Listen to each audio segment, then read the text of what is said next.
Good morning. Thank you so much for that introduction. Thank you, GLPP and Divorce Coalition, for inviting me to teach you about ending marital relations in the Philippines.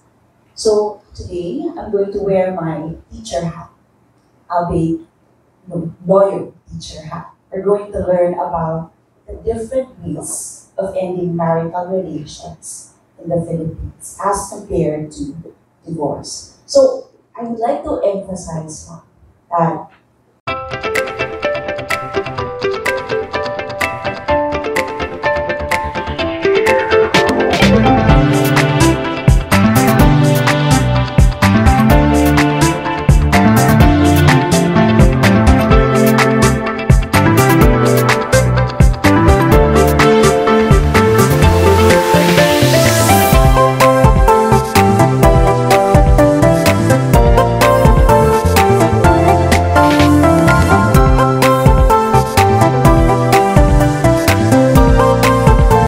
as indicated in the title, it's marital relations, not the marriage contract per se, because we have legal separation. And in legal separation, the marriage as a contract is not terminated. So, let's begin. This is the overview of what we're going to talk about this morning. I'm going to give a historical background of divorce. And then later on, psychological incapacity, annulment of marriage, the different ways of ending marital relations in the Philippines. Professor Batan earlier has given a brief preview of the history of divorce in the Philippines. I'm going to expound on that further. After that, we're going to focus on the different grounds for these various ways of ending marital relations in the Philippines. And then, let's compare. Let's compare these ways of ending marital relations in the Philippines based not only on the grounds, but also on the effects. Okay? So, history. We go back to the Spanish rule. So during the Spanish rule, which was from 1521 to 1890, 300 years, housing divorce was prohibited in the Philippines. Because it was also the case in Spain. When we were under the Spanish rule, it was the Spanish Civil Code that was applicable. And in the Spanish Civil Code, absolute divorce was not allowed. But there was a provision pertaining to limited or relative divorce. And that limited divorce is similar to psychological incapacity, what we have, legal separation here in the Philippines. Now, and then came the American rule. So during the time of the Americans in the Philippines, before the war, before the Second World War, there was a law that was passed which established divorce. So that was the first time that divorce was allowed in the Philippines. But look at the grounds for divorce under that law during the Spanish rule in the Philippines. The grounds were for the wife, adultery, and for the husband, concubinage. But take note, for these to be valid grounds in order that the marriage could lead to divorce, there has to be criminal conviction. What does that mean? A criminal case has to be filed against the guilty spouse. So if the guilty spouse is the husband, right, committed concubinage, the wife has to file a criminal case of concubinage against the husband, and there has to be conviction. Ibig sabihin, may decision ng court saying guilty po na concubinage ang husband, therefore, what's the corresponding implication if there is a conviction? Kulong, right? And on the basis of that decision of the court declaring the husband is guilty of concubinage, the marriage may now be declared as dissolved. So it's only upon criminal conviction, final criminal these ways of ending marital relations, starting with declaration of nullity of marriage. So we said earlier, if it's a marriage that had been declared null and void, the marriage was void. The marriage is void. And what are void marriages? Ito. Absence of essential or formal requisites. Ano ba yan? Okay. Essential requisites. Yung sex. Dapat babae at saka lalaki. Parehong lalaki. Void yan. Formal requisites. Dapat marriage ceremony by an authorized solemnizing officer. Yung nagkasal sa kanila, hindi authorized solemnizing officer. So, yung marriage, void. Okay. Bigamous and polygamous marriages. Yung kikwento ko kanina, right? Yung abogado. So, yung second marriage, void yun. Bad faith of both spouses and subsequent marriage, psychologically incapacitated spouse. So, sa family code, article, sa family code. Void subsequent marriages, incestuous marriages, void by reasons of public policy. Ito, may tanong ako. Maria is the legitimate child of mercy. Mario is the adopted child of mercy. So si Mercy, may dalawang anak. Si Maria, legitimate na biological child niya. Si Mario, na legally adopted child niya. Maria and Mario fell in love with each other. Can they get married? Kasi yung isa, legally adopted. Yung isa, legitimate biological child. Ang tanong, pwede ba silang magpakasal? Hindi naman sila magkadugo eh. Pwede ba? No, they cannot. It's considered an incestuous marriage. Okay? Kasi considered din a legitimate child yung legally adopted child. Now, annulment of marriage naman. Okay? So ito, as I explained earlier, the marriage here is voidable. Valid until annulled. Valid forever if ratified. Okay? So, pag annulment of marriage, pag voidable marriage, pwede may forever as long as there is ratification. Okay? So, ano yung mga voidable marriages? Walang parental consent. Kung yung isa sa mga kinasal between the ages of 18 to 21 and walang parental consent. So, pwedeng ipa-declare na annulled yung marriage. And ano pa? Insanity. Fraud. Ito yung sinasabi ko kanina.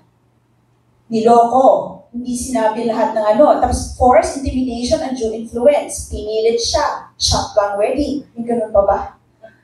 Then, impotency.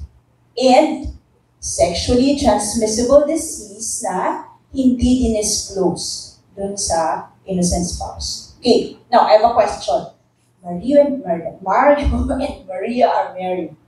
Mario wants to have their marriage be annulled, so annulment of marriage, on the basis of what?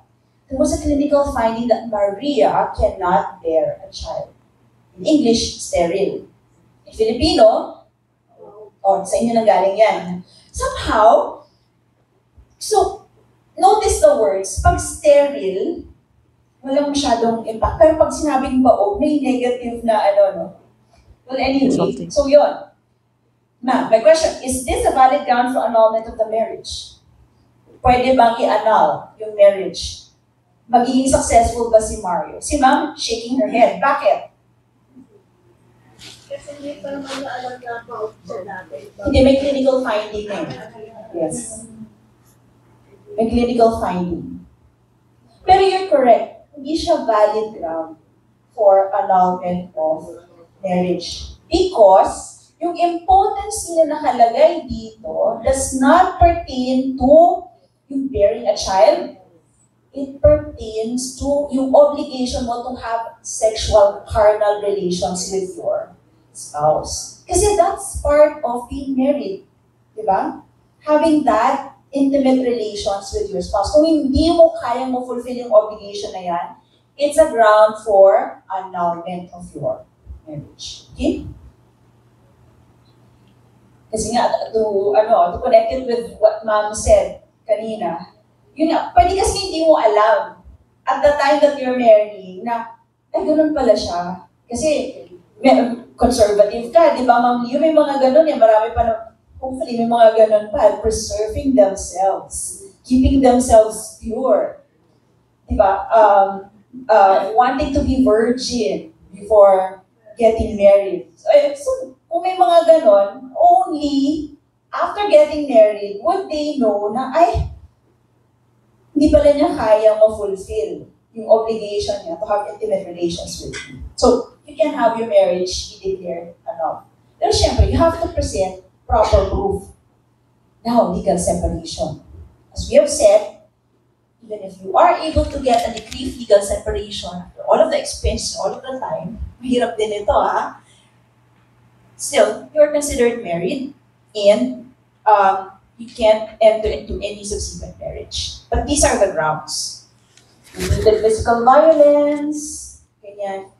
Lesbianism or homosexuality as long as it's hidden. So, several grounds. And as I've said earlier, kung makikita niyo itong mga grounds na ito, very similar dun sa grounds for absolute divorce during the Japanese rule, and also very similar to some of the grounds for absolute divorce under the code of, under the Muslim code. The Muslim code of personal laws. Okay? Pero, it's just limited divorce. Okay? Now here, what do you see on the slide? I've taken this from the House bill that was approved on third reading. Okay? Because it's related to legal separation. What is proposed? Okay? What is proposed is when the spouses are legally separated by judicial decree for more than 2 years. Does that mean one of the spouses filed a petition for legal separation, successful, so the court issues a decree of legal separation, and they implement it.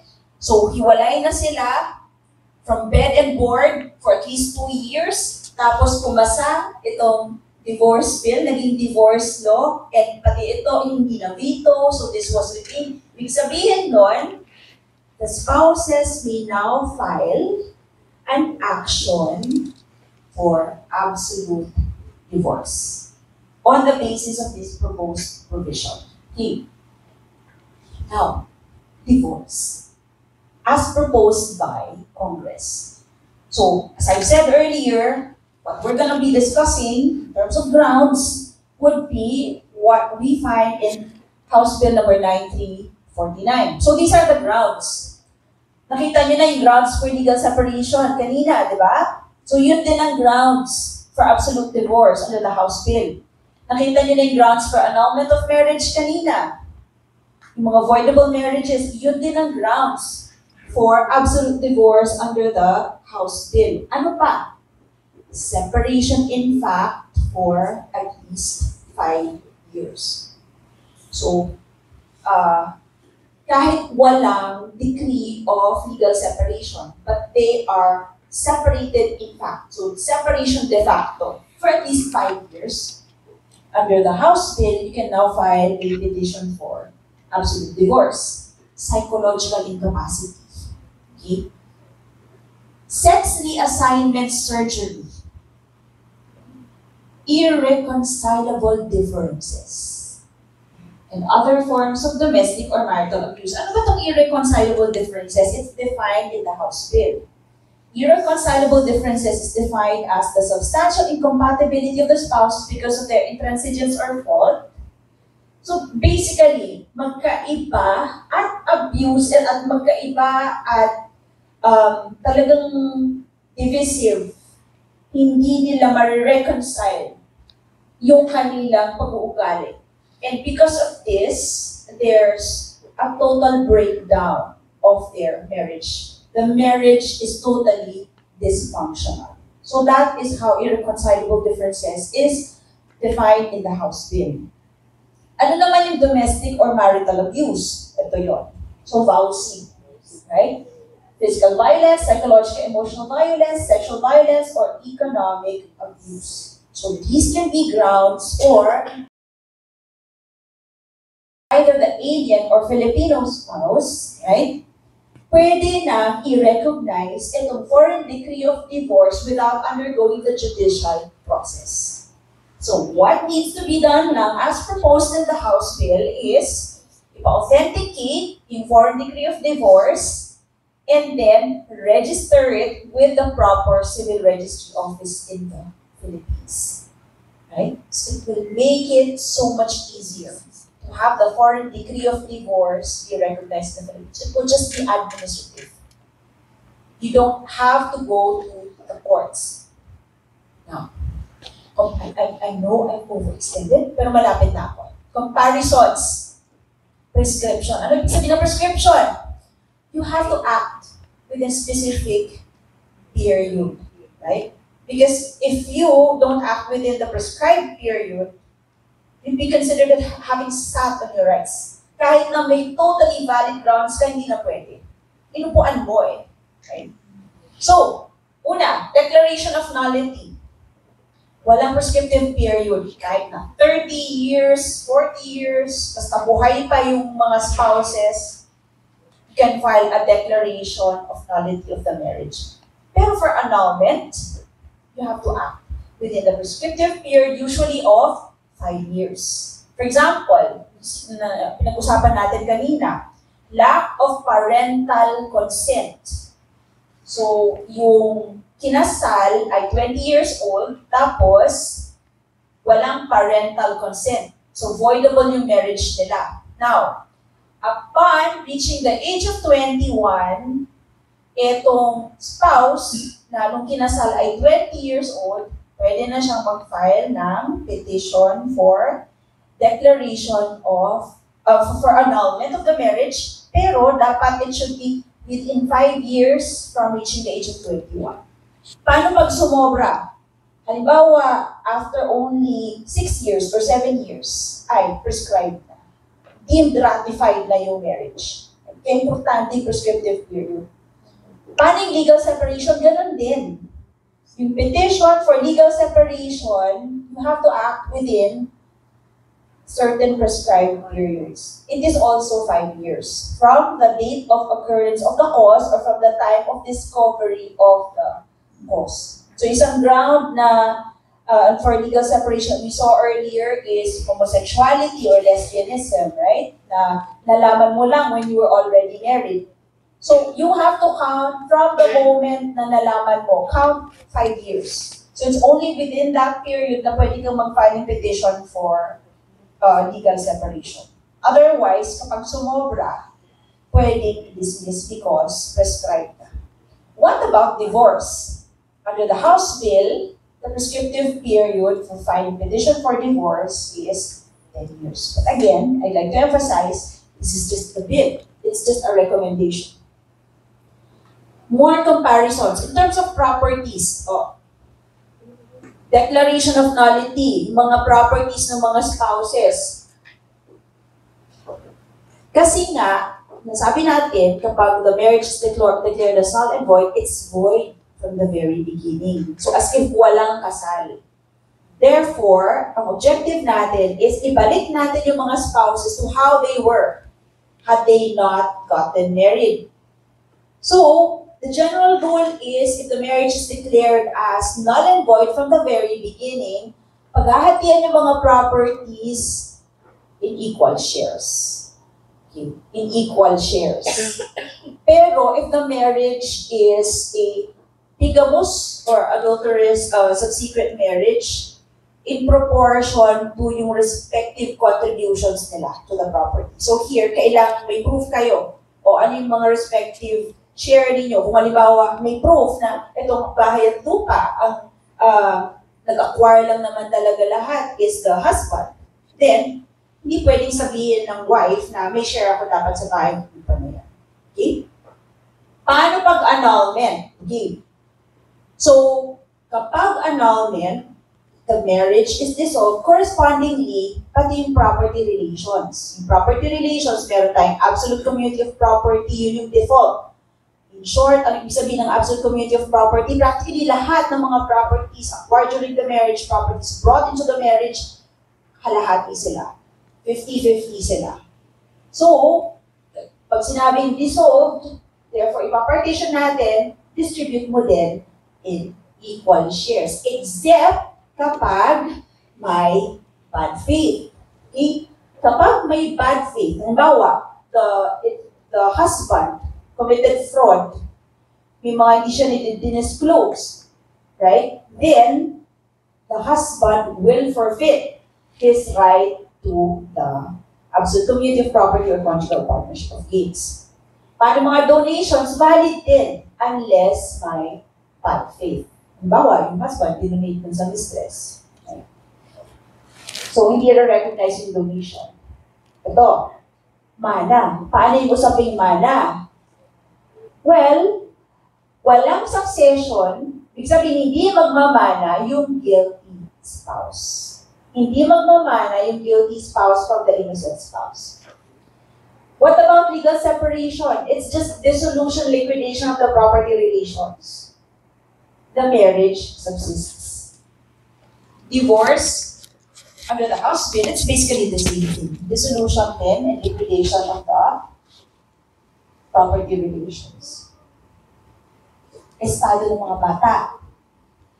If the marriage is declared as null and void from the very beginning, in general, I'd like to emphasize lang ha, in general, children are illegitimate. Halimbawa, bigamous marriage. Kasi yung kinuwento ko kanina, yung lawyer legally separated from the spouse, tapos kinasal ulit doon sa mistress niya, yung kasal between the lawyer and the mistress is a bigamous marriage, therefore it is void. So ano yung status ng mga anak nila? Kasi Supreme Court decision says nagkaanak sila. So that is ano yung status ng mga anak nitong lawyer na to with the mistress na pinakasalan. Status is illegitimate. Pero that's in general because we have to take into account the best interest of the children. Hindi naman nila kasalanan yun, diba? So, may mga exemptions. For example, if the basis for the declaration of nullity of the marriage is psychological incapacity, the children would still be considered as legitimate. Okay? And then, annulment, if conceived or born before yung decision of the court declaring as annulled the marriage, the children would be considered as legitimate. Legal separation, children are legitimate. Divorce, legitimate also. Okay? And that ends my, diba, I said, I'm wearing my teacher hat. I hope you learned something. So, do you have questions, please? Sorry, I overextended.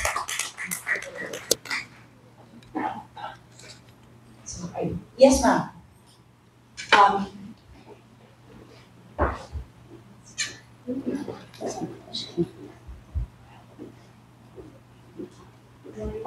About dun sa last part doon sa kids na sa ilabas ko na yung sa declaration of nullity of marriage. So kung ang halimbawa napakasal ako sa kasal sa una, so ang mga anak ko po ay illegitimate. Kasal sa una. Ang partner ko is marriage the first and then pangalawa ako. So hindi ko alam na ganon. So ang nangyari ang anak ko ay sa illegitimate siya.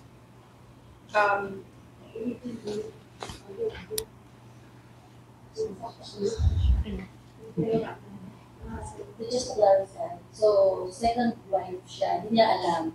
So, ang tanong niya po, ang children niya po ba, makakonsider na legitimate? Dahil apparently parang concubine na, tama po ba? Hindi concubine siya. So, hindi naman yung sorry sa kanyang marriage. So, kamusta lang yung kalagayan niya?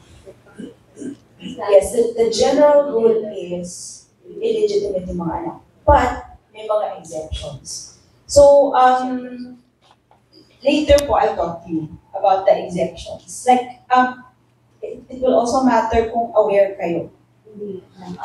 Hindi kayo aware. Hindi ko alam ngayon, wala kasi narinig ko. Ganun. Oo. Okay. Kasi kung, yeah.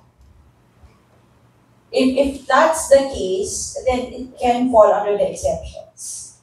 The children be considered as legitimate. But in general, the children would be considered as non-marital.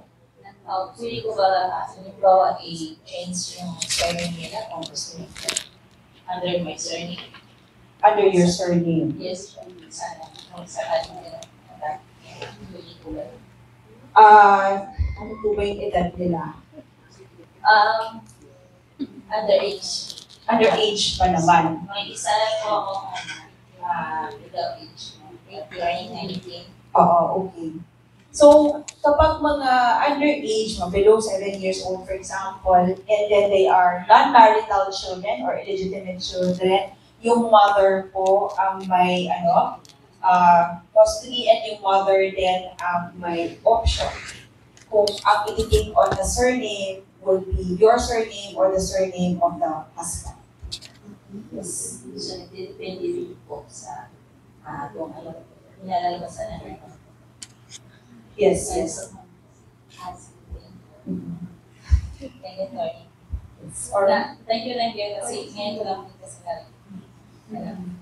yung about that sa kids.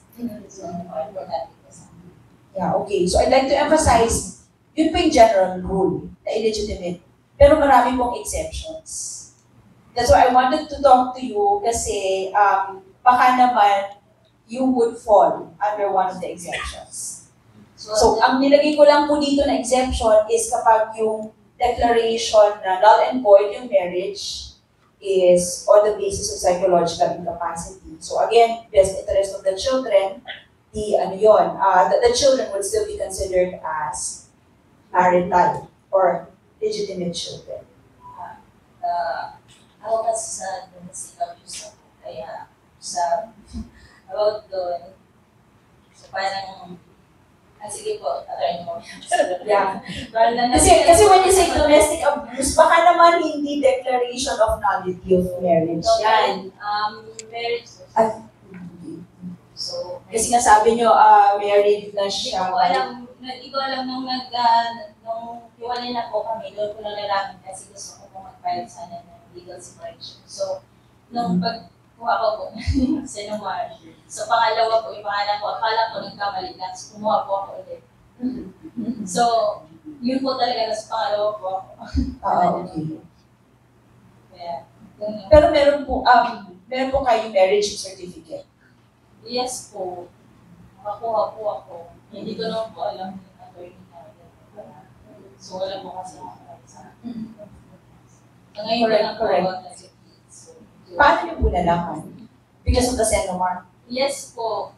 Pero hindi po ba required yun kapag Yung kasal ko po kasi attorney, hindi po ako nag-process. Mabaga, ay, ibang tao po sabi lang sa akin, pumunta ka ng ganitong araw. Kasi nagtrabaho po ako ng time na yun. Sinabi lang niya sa akin ng kapatid ko, sige, pinasis mo na yung kasalang bayan. So nangyari po, may libre kasalang bayan pero wala po dito divorce. I see. Dali na po magpakasalang bayan.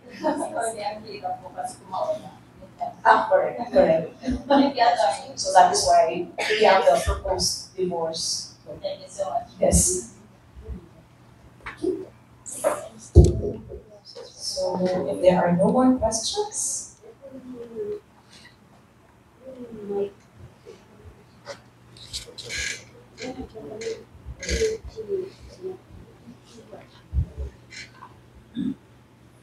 Morning, ma'am. Ma'am, gusto ko lang yung legal opinion dito. Personal question. Halimbawa ko, Mary. Ngayon, meron tayong ipralo. Sinasabi doon, kailangan ikalang yung kultura. Then, I'm from Mindanao. Baptized by the tribes sa Mindanao. Doon po sa batas ng tribunal, wala po kami limit kung ilan yung asawa. So, Kung mag-asawa ako ulit doon, ano yun? Valid? Hindi.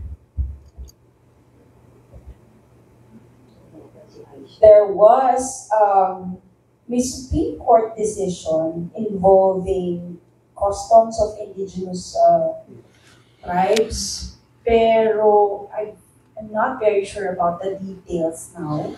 But what I remember, or at least vaguely, is that Supreme Court decision may recognition of these customs and laws among our indigenous peoples, particularly with respect to marriages nila. Pero in terms of yung question ninyo na if under, for example, the civil code or family code, yung mga more than one na marriages among the members of the tribes would be considered as valid under the family code, for example, I think the answer would be no. But that is if we're looking at it from the lens of the family code.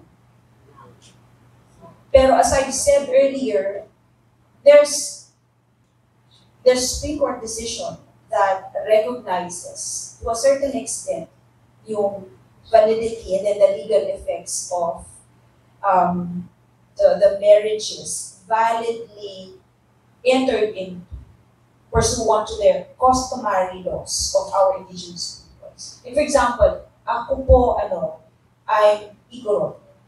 I'm Ibaloy also. And I think may period tayo where I think it's either the American rule or during the Spanish rule where yung mga numerous marriages among our indigenous peoples like Sagada, yung mga Ibaloy din, among us Ibaloys. That's also, we also have divorce among us Ibaloys. Like yung sinabi ko kanina na impotency, kapag hindi magkaanak yung babae, may mga nangyayari sa aming kapitbahay ako na nag-divorce sila. Pero yung divorce nila was under our customary rules, under our customary laws as Ibaloys.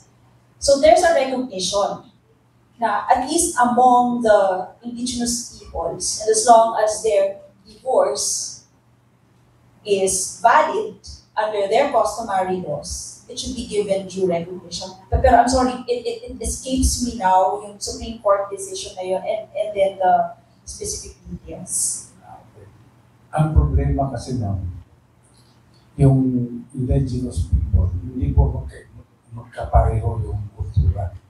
Yes. Yung indigenous people ng Luzon, ano sila yun, hindi pwede maraming asawa. Pero sa Mindanao, ma'am, walang limit, pwede. So, pwede ka mag-asawa ng 5, 10, okay lang. Ito na ako na-baptize, ma'am. Kaya noon, kung maalala nyo, binibiro ako ni former President Duterte na marami ako asawa. Totoo po yun, ma'am. Talagang marami ako asawa. Ngayon, gusto ko sanang subukan yung batas. Wala naman naghapla sa akin. Sana kung meron naghapla sa akin ng bigamy or whatever, hindi sana nakapag-desisyon yung Supreme Court na ito yung wala. Kaya hanggang ngayon, ma'am, binantig pa rin. Wala naman pa-file ng kaso. Yes, kasi po, under your customary rules, ano pong tribe po ba? Manobo. Manobo. So among the Manobos, and the other spouses are also all Manobos? Or may iba po na ano? Wala namang sinasabi kasi, ma'am, kung yung spouse mo kasama ng tribo o hindi. Basta sinabi lang, kahit na sino naman, kasi doon sa mga Manobo, marami naman silang mga asawa din na Kristiyano. Walang problema. Ang ewan ko na, kasi matagal na po, tsaka hindi na ito specialization. Pero pagka mixed yata, merong difference kung mixed. So, depende kung saan kinasal. Ngayon, something ganon. Ay, kung mga estudyante natin, baka mas malunod. Ang alam ko, pag may mix